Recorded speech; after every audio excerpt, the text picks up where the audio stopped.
जय श्री कृष्ण भक्तजनों। आज की कथा में आप श्रवण करेंगे गर्ग संहिता में वृंदावन खंड के अंतर्गत आने वाले 7वें और 8वें अध्याय की कथा। आप भक्तजन कथा को श्रद्धा पूर्वक श्रवण करिए। 7वां अध्याय ब्रह्मा जी के द्वारा गौओं, गौवत्सों एवं गोप बालकों का हरण। श्री नारद जी कहते हैं, राजन, अब भगवान श्री कृष्ण की अन्य लीला सुनिए। यह लीला उनके बाल्यकाल की है, तथापि उनके पौगंडावस्था की प्राप्ति के बाद प्रकाशित हुई। श्री कृष्ण गौवत्स एवं गोप बालकों की मृत्यु के समान भयंकर अघासुर के मुख से रक्षा करने के उपरांत उनका आनंद बढ़ाने की इच्छा से यमुना तट पर जाकर बोले, प्रिय सखाओ, आहा, यह कोमल बालुकामय तट बहुत ही सुंदर है। शरद ऋतु में खिले हुए कमलों के पराग से पूर्ण है। शीतल मंद एवं सुगंधित त्रिविध वायु से सौरभित है। यह तटभूमि भौरों की गुंजार से युक्त एवं कुंज और वृक्ष लताओं से सुशोभित है। गोप बालकों, दिन का एक पहर बीत गया है, भोजन का समय भी हो गया है, अतः अब इस स्थान पर बैठकर भोजन कर लो। कोमल बालुका वाली यह भूमि भोजन करने के उपयुक्त दिख रही है। बछड़े भी यहाँ जल पीकर हरी हरी घास चरते रहेंगे। गोप बालकों ने श्री कृष्ण की यह बात सुनकर कहा, ऐसा ही हो, और वे सब के सब भोजन करने के लिए यमुना तट पर बैठ गए। इसके उपरांत जिनके पास भोजन सामग्री नहीं थी, उन बालकों ने श्री कृष्ण के कान में दीन वाणी से कहा, हम लोगों के पास भोजन के लिए कुछ नहीं है, हम लोग क्या करें? नंदगांव यहाँ से बहुत दूर है, अतः हम लोग बछड़ों को लेकर चले जाते हैं। यह सुनकर श्री कृष्ण बोले, प्रिय सखाओ, शोक मत करो, मैं सबको यत्न पूर्वक आग्रह के साथ भोजन कराऊंगा, इसलिए तुम सब मेरी बात पर भरोसा करके निश्चय हो जाओ। श्री कृष्ण की यह युक्ति सुनकर वे लोग उनके निकट ही बैठ गए। अन्य बालक अपने अपने छीकों को खोलकर श्री कृष्ण के साथ भोजन करने लगे। श्री कृष्ण ने गोप बालकों के साथ, जिनकी उनके सामने भीड़ लगी हुई थी, एक राजसभा का आयोजन किया। समस्त गोप बालक उनको घेर कर बैठ गए। ये लोग अनेक रंगों के वस्त्र पहने हुए थे और श्री कृष्ण पीला वस्त्र धारण करके उनके बीच में बैठ गए।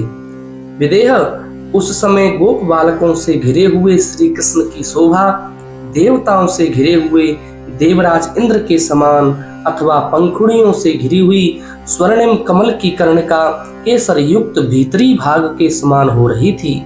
कोई बालक कुसुमों, कोई अंकुरों, कोई पल्लवों, कोई पत्तों, कोई फलों, कोई अपने हाथों, कोई पत्थरों और कोई छीकों को ही पात्र बनाकर भोजन करने लगे। उनमें से एक बालक ने शीघ्रता से कौर उठाकर श्री कृष्ण के मुख में दे दिया। श्री कृष्ण ने भी उस ग्रास का भोग लगाकर सबकी ओर देखते हुए कहा, भैया, अन्य बालकों को अपनी अपनी स्वादिष्ट सामग्री चखाओ, मैं स्वाद के बारे में नहीं जानता। बालकों ने ऐसा ही हो कहकर अन्यान्य बालकों को भोजन के ग्रास ले जाकर दिए। वे भी उन ग्रासों को खाकर एक दूसरे की हंसी करते हुए उसी प्रकार बोल उठे। सुबल ने पुनः हरि के मुख में ग्रास दिया, परंतु श्री कृष्ण उस कौर में से थोड़ा सा खाकर हंसने लगे। इस प्रकार जिसने कौर खाया वे सभी जोर से हंसने लगे। बालक बोले, नंदनंदन सुनो, जिसके नाना मूड मूर्ख हैं, उसको भोजन का ज्ञान नहीं रहता, इसलिए तुमको स्वाद प्राप्त नहीं हुआ। इसके उपरांत श्री दामा ने माधव को और अन्य बालकों को भोजन के ग्रास दिए। ब्रज बालकों ने उसको उत्तम बताकर उसकी बहुत प्रशंसा की। इसके बाद परुथप नाम के एक बालक ने पुनः श्री कृष्ण को एवं अन्य बालकों को आग्रह पूर्वक कौर दिए। श्री कृष्ण आदि वे सभी लोग थोड़ा थोड़ा खाकर हंसने लगे। बालकों ने कहा, यह भी सुबल के ग्रास जैसा ही है, हम सभी उसे खाकर उद्विग्न हुए हैं। इस प्रकार सभी ने अपने अपने ग्रास चखाए और सभी परस्पर हंसने हंसाने और खेलने लगे। कट वस्त्र में बेंडू, बगल में लकुटी एवं सींगा, बाएं हाथ में भोजन का कौर, उंगलियों के बीच में फल, माथे पर मुकुट, कंधे पर पीला दुपट्टा, गले में बनमाला, कमर में करधनी, पैरों में नुपुर और हृदय पर श्री वत्स तथा कौस्तुभ मणि धारण किए हुए श्री कृष्ण गोप बालकों के बीच में बैठकर अपनी विनोद भरी बातों से बालकों को हंसाने लगे। इस प्रकार यज्ञ भोक्ता श्री हरि भोजन करने लगे, जिसको देवता एवं मनुष्य आश्चर्यचकित होकर देखते रहे। इस प्रकार श्री कृष्ण के द्वारा रक्षित बालकों का जिस समय भोजन हो रहा था, उसी समय बछड़े घास के लालच में पड़कर दूर के एक गहन वन में घुस गए। गोप बालक भय से व्याकुल हो गए। यह देखकर श्री कृष्ण बोले, तुम लोग मत जाओ, मैं बछड़ों को यहाँ ले आऊंगा। यूं कहकर श्री कृष्ण उठे और भोजन का कौर हाथ में लिए ही गुफाओं एवं कुंजों में तथा गहन वन में बछड़ों को ढूंढने लगे। जिस समय ब्रजवासी बालकों के साथ श्री कृष्ण यमुना तट पर रुचि पूर्वक भोजन कर रहे थे, उसी समय पद्मयोनि ब्रह्मा जी अघासुर की मुक्ति देखकर उसी स्थान पर पहुंच गए। इस दृश्य को देखकर ब्रह्मा जी मन ही मन कहने लगे, ये तो देवाधिदेव श्री हरि नहीं है, अपितु कोई गोप कुमार है। यदि ये श्री हरि होते तो गोप बालकों के साथ इतने अपवित्र अन्न का भोजन कैसे करते। राजन, ब्रह्मा जी परमात्मा की माया से मोहित होकर इस प्रकार बोल गए। उन्होंने उनकी भगवान की मनोज्ञ महिमा को जानने का निश्चय किया। ब्रह्मा जी स्वयं आकाश में अवस्थित थे। इसके उपरांत अघासुर उद्धार की लीला के दर्शन से चकित होकर समस्त गायों, बछड़ों तथा गोप बालकों का हरण करके वे अंतर्धान हो गए। इस प्रकार श्री गर्ग संहिता में श्री वृंदावन खंड के अंतर्गत ब्रह्मा जी के द्वारा गौओं, गौवत्सों और गोप बालकों का हरण नामक 7वां अध्याय पूरा हुआ। बोली बाल कृष्ण लाल की जय। 8वां अध्याय ब्रह्मा जी के द्वारा श्री कृष्ण के सर्वव्यापी विश्वात्मा स्वरूप का दर्शन। श्री नारद जी कहते हैं, श्री कृष्ण गौवत्सों को न पाकर यमुना किनारे आए, परंतु वहां गोप बालक भी नहीं दिखाई दिए। बछड़ों और वत्सपालों दोनों को ढूंढते समय उनके मन में आया कि यह तो ब्रह्मा जी का कार्य है। तदंतर अखिल विश्व विधायक श्री कृष्ण ने गायों और गोपियों को आनंद देने के लिए लीला से ही अपने आप को 2 भागों में विभक्त कर लिया। वे स्वयं एक भाग से रहे तथा दूसरे भाग से समस्त बछड़े और गोप बालकों की सृष्टि की। उन लोगों के जैसे शरीर, हाथ पैर आदि थे, जैसी लाठी सींगा आदि थे, जैसे स्वभाव और गुण थे, जैसे आभूषण और वस्त्रादि थे, भगवान श्री हरि ने अपने श्री विग्रह से ठीक वैसे ही सृष्टि उत्पन्न करके यह प्रत्यक्ष दिखला दिया कि यह अखिल विश्व विष्णुमय है। श्री कृष्ण ने खेल में ही आत्म स्वरूप गोप बालकों के द्वारा आत्म स्वरूप गौवत्सों को चराया और सूर्यास्त होने पर उनके साथ नंदालय में पधारे। वे बछड़ों को उनके अपने अपने गोष्ठों में अलग अलग ले गए और स्वयं उन गोप बालकों के वेश में अन्यान्य दिनों की भांति उनके घरों में प्रवेश किया। गोपियां वंशी ध्वनि सुनकर आदर के साथ शीघ्रता से उठी और अपने बालकों को प्यार से दूध पिलाने लगीं। गायें भी अपने अपने बछड़ों को निकट आया देखकर रंभाती हुई उनको चाटने और दूध पिलाने लगीं। आहा, गोपियां और गायें श्री हरि की माता बन गईं। गोप बालक एवं गौवत्स स्नेहाधिक्य के कारण पहले की अपेक्षा चौगुने अधिक बढ़ने लगे। गोपियां अपने बालकों की उबटन स्नानादि के द्वारा स्नेहमयी सेवा करके तब श्री कृष्ण के दर्शन के लिए आईं। इसके बाद अनेक बालकों का विवाह हो गया। अब श्री कृष्ण स्वरूप अपने पति उन बालकों के साथ करोड़ों गोप वधुएं प्रीत करने लगीं। इस प्रकार वत्स पालन के बहाने अपनी आत्मा की अपनी ही आत्म द्वारा रक्षा करते हुए श्री हरि को 1 वर्ष बीत गया।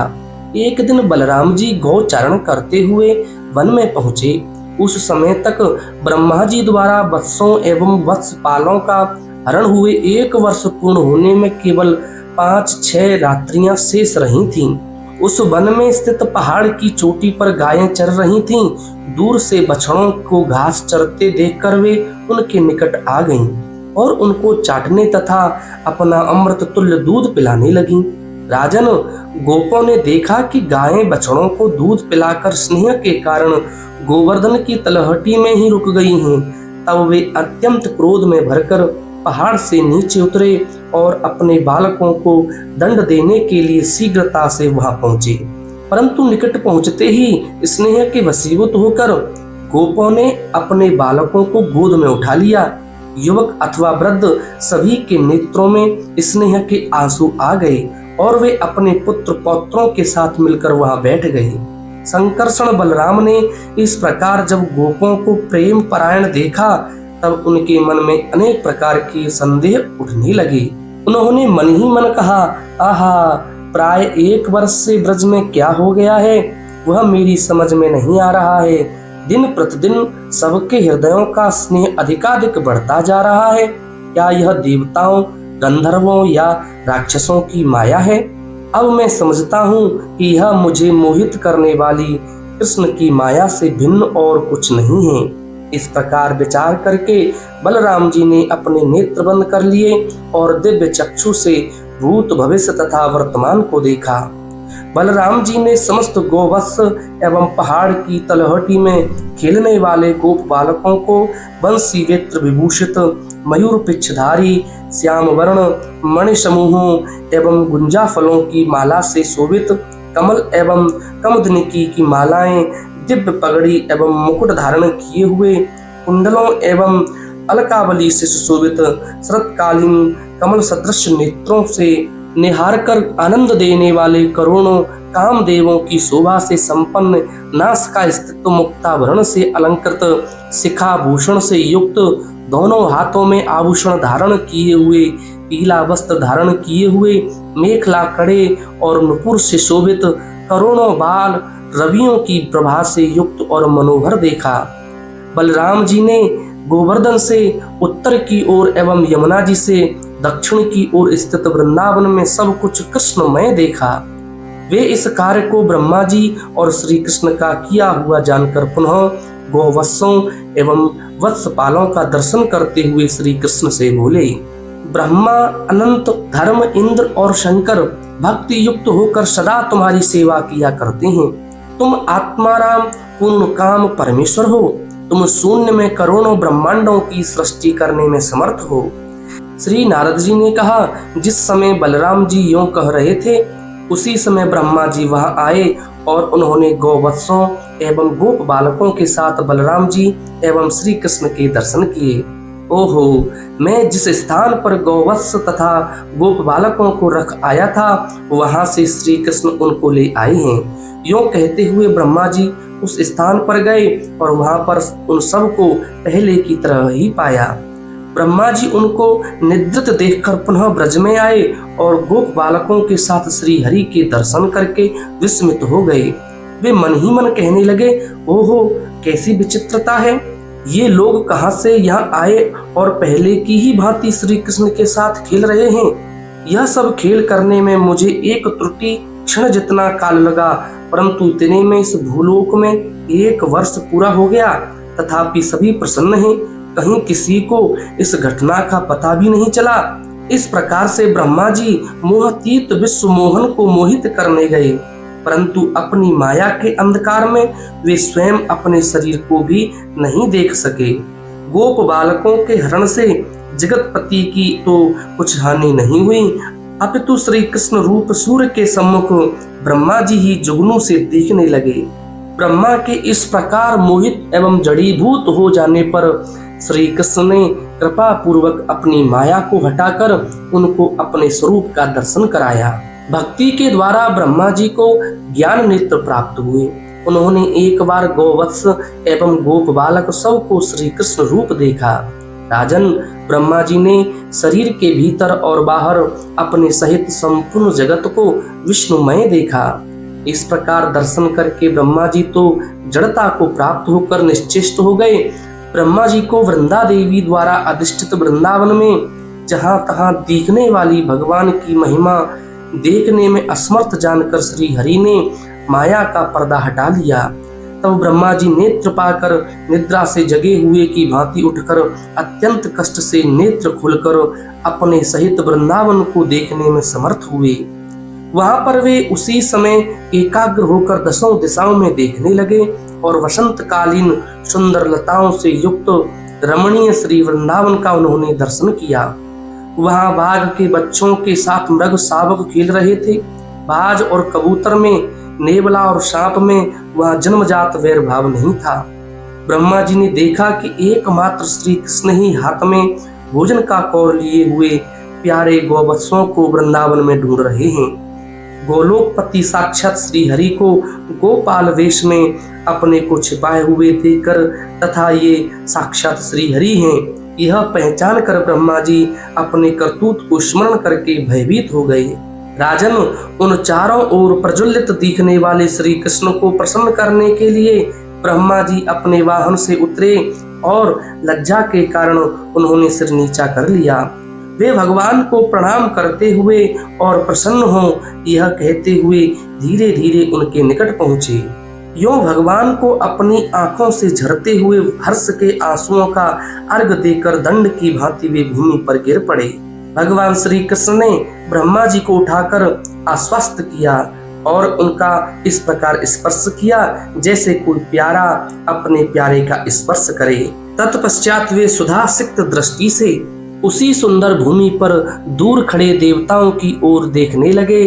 तभी वे सभी उच्च स्वर से जय जयकार करते हुए उनका स्तवन करने लगे, साथ साथ प्रणाम भी करने लगे। श्री कृष्ण की दया दृष्टि पाकर सभी आनंदित हुए और उनके प्रति आदर से भर गए। ब्रह्मा जी ने भगवान को उस स्थान पर देखकर भक्ति युक्त मन से हाथ जोड़कर प्रणाम किया और रोमांचित होकर दंड की भांति वे भूमि पर गिर पड़े। पुनः वे गदगद वाणी से भगवान का स्तवन करने लगे। इस प्रकार श्री गर्ग संहिता में श्री वृंदावन खंड के अंतर्गत ब्रह्मा जी के द्वारा श्री कृष्ण के सर्वव्यापी विश्वात्मा स्वरूप का दर्शन नामक 8वां अध्याय पूरा हुआ। बोली श्री बाल कृष्ण लाल की जय। ऐसी ही सुंदर कथाएं श्रवण करने के लिए आप हमारे चैनल आध्यात्मिक एस्ट्रो को जरूर सब्सक्राइब करें और आपको कथा यदि अच्छी लगी हो तो इस वीडियो को जरूर लाइक करें और आगे की तरफ शेयर जरूर कर दीजिए।